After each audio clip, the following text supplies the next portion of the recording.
Здравейте, приятели, тук сме с Петър Русев и въпрос имаме към него. Какви са последните проблеми, които реши фирмата през последните няколко месеца за клиенти?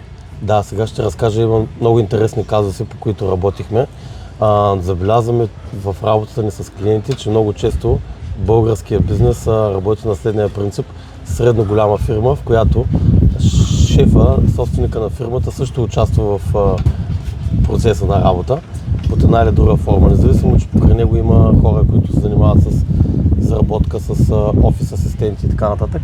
Шефа неминуемо в повечето фирми в България се работи под някаква форма. И дори се оказва, че в много фирми той също получава постоянно запитване и говори с клиенти. И много голям проблем на тези всички наши клиенти, с които работим, е, че докато работят, някой ги прекъсва с обаждане и им казва, задавам някакъв въпрос, някакъв нов клиент иска да ги попита нещо и те не могат всъщност да превключват от това да свършат текущите задачи и да записват новите запитвания. Обикновено нямат никакъв бизнес процес, кой трябва да ги обработва, някакъв път звънят в офиса, някакъв път звънят на неговия, препращат се постоянно, някакъв път той отговаря на имейли, някакъв път служителката. И тук се намесва нашата работа. Нашата работа е да решаваме конкретни проблеми, като ние го правим с софтуер и с знания. И всъщност какво правим? В един софтуер, който разработихме и активно продаваме от тази година, от 2026, Max Business Manager, в него всъщност, създавайки цялостното им решение, въвеждаме под много строг ред всичките потенциални клиенти. Имаме също и база данни с съществуващи клиенти.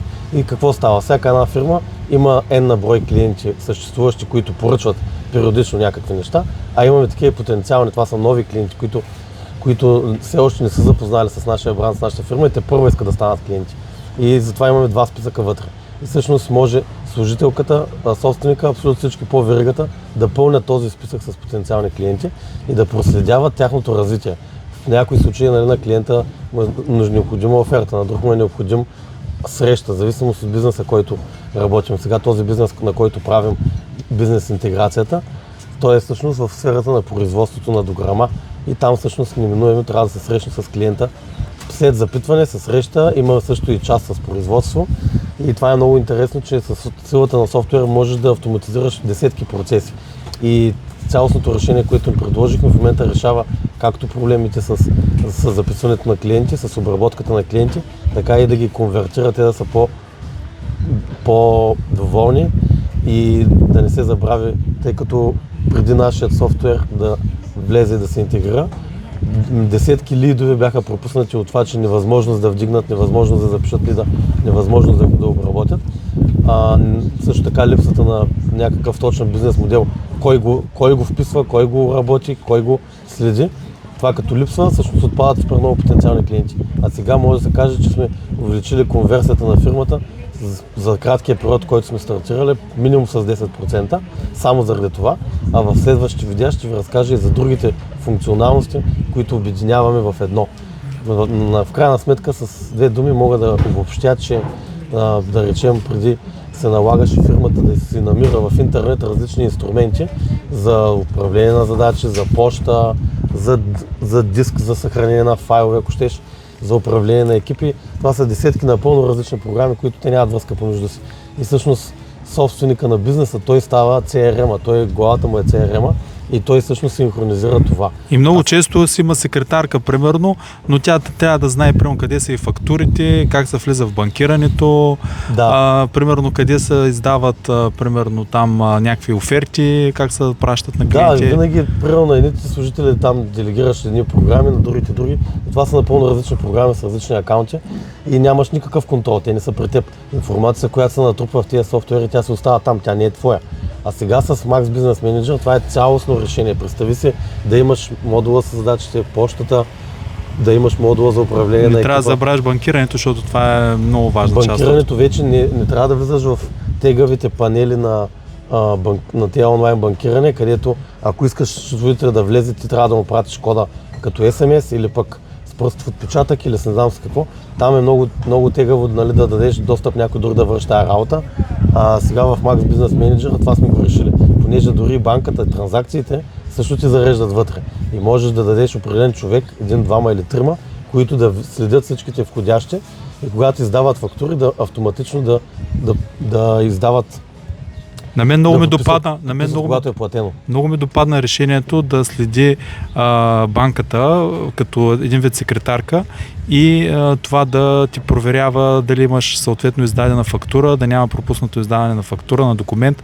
Но ако трябва, нали, да съм честен, най-голямата революция за мен е това да го ползваш буквално като секретарка, където ти нямаш никакви ограничения, можеш дори да се чатиш с него и да му даваш някакви команди. Да, сега това е модул от последните 2 седмици, в които направихме всъщност с агента, било то ChatGPT, Gemini, Claude, зависи който си харесваш, който си използваш. С своя агент може да се го свържеш с софтуера и всъщност докато си в движение да му даваш задачи, той ти става един допълнителен асистент с много акъл, в който може да му каже да ти направи справка за приходите, разходите за последните 3 месеца, да ти каже преводите, които са клиенти, с които ти дължат пари, тези, които са примерно с най-много поръчки за последните месеци.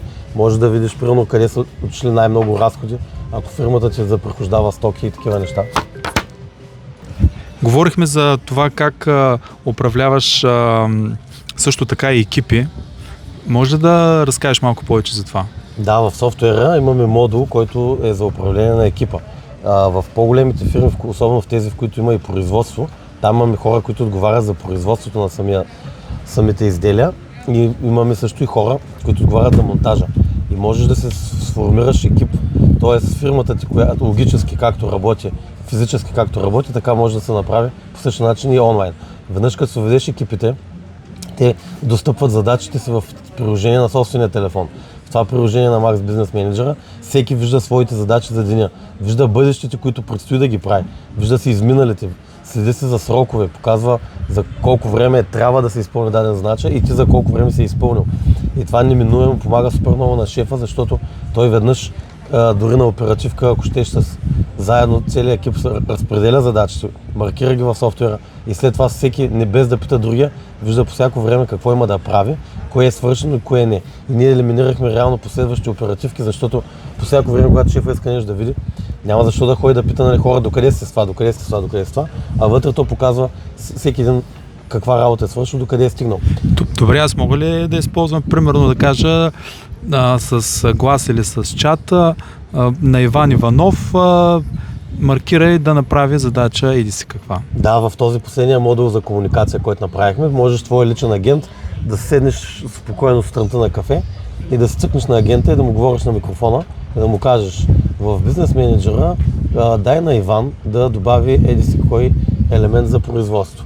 На тези хора да се обадят за монтаж на фирма Хикс, след което като се обадят маркират в календара. Като ги пуснеш тези задачи на AI, той върши тази работа вместо теб и ги въвежда. Когато той ги въведе, мигновено им изпилква телефона и виждат, че задачите им са маркирани. Има нова задача за изпълнение с еди си какъв крайен срок. А кликайки върху това известие, отваряш и виждаш самата задача. Има опция да се разпределят свободни задачи без конкретен изпълнител, където който е свободен, той да вземе да изпълни тази задача. А също така може да се следи, ако шефа иска, може да се следи работното време, дали започват в уреченото работно време, дали се тръгват също в това време. Като това го решаваме с поставянето на един смарт устройство, на което просто се прожектира динамичен QR код и всъщност всеки, започвайки работа и тръгвайки от работа, трябва да го снима. А в него е закодирано, нали, специално съобщение, което отключва задачите му за деня. И всъщност...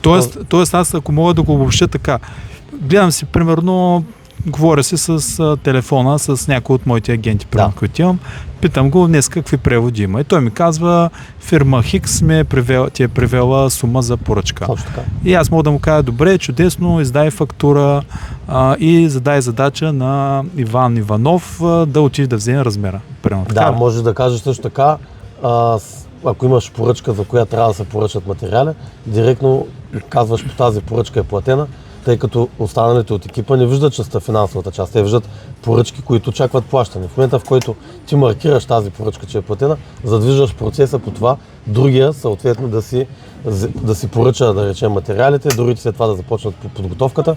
И на този принцип, всъщност, само чрез AI можеш да работиш. Ако не искаш да натискаш бутони и да цъкаш от телефона тези неща, може да ги дадеш и вече с микрофон, което е много голямо улеснение.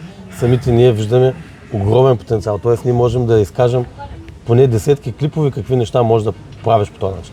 Да, т.е. тук революцията е в това, че вече не се налага да се логваш в някакви панели, може да си говориш с него, да проверяваш състоянието на бизнеса, може да правиш справки, може да кажеш примерно колко ми е оборота за последните 3 месеца, примерно колко пари съм ми внесъл еди си кой клиент, примерно клиент Y, може да питаш даже колко пари ми е внесъл въобще за целият период на работа с него. Точно така, има много полезно, че натрупва на всеки клиент цялата ти история с него, какви поръчки си му правил, кои са платени, неплатени, на какви обекти си ходил, колко срещи си правил, обажданията, дори чатовете във Viber следи. И ти можеш да попиташ, когато получиш някакво ново запитване от даден клиент, му кажеш до момента колко пари ни е платил този клиент. Виждаш, че той, да речем, е работил при 1-2 години с нас, така дал ни някаква много значително голям обем работа. Може да прецениш, че този човек заслужава да се работи на по-ниска цена, му съде отстъпка и му казваш, в нашата фирма ти си минал над 10 000 евро оборот, затова ти правим вече отстъпка като премиум клиент, ти правим отстъпка за следващи поръчки или с какво. И тези неща ти ги изпускаш във времето, ако нямаш такава централизирана система. И става така, че имаш две сили. Едната ти е сила, ти е бизнес менеджера, другата ти сила е AI. Когато ги ползваш по-отделни, те имат малка сила, защото тук трябва да работиш ръчно. А пък тук в AI всичко, което си говорите, той го забравя. Понеже знаеш, че всеки един нов чат, нали, чата има амнезия и забравя всичко, което ти се казва. Да, дори да го сложиш в... Когато съединиш, става, че много умен мозък се съединява с мозъка, къде да съхраняваш тази информация. И този мозък всъщност може да пита всеки нов чат. Ти може да отвориш един път Gemini, един път да отвориш код и да питаш съответно твоята натрупана вече информация. Аз направих едно отделно видео, мисля, че даже от тук го снимах, което да е за активите, които трябва да притежава един бизнес, едното от което да притежава клиента. Защото реално чрез това ти можеш да притежаваш клиента и ако утре излезе по-мощен модел, искаш да смениш агента, реално може да уволниш агента, да назначиш някой китайски модел, да си смениш телефона, но всъщност всичко е при тебе, т.е. ти си собственик и суверен на информацията. Да, точно така. И също така в момента, когато не разполагаш с единно управление на данните си, ти постоянно губиш от това, че нямаш информация за нещата и изпускаш контрола. А всъщност, когато екипът е на едно място, поръчки са на едно място, можеш да проследиш кои са неплатени. Дори в момента експериментирахме, че можеш всеки ден на код да му казваш да проверява, или пък на 2-3 дена, да проверява кои поръчки са ти неплатени и да им казваш, прати им напомнящо писмо. Само казваш, прати напомнящо писмо на тия, които още не са платили. И той им го изпраща по имейл. Да, той го изпраща по имейл, ти можеш да отидеш в история, да отидеш на изпратене и виждаш какво е написал. Даже не те интересува какво е написал. Той пише нещо, което наистина е правилно. Слагал долу подписа, нали, на човека, който го е изпращал.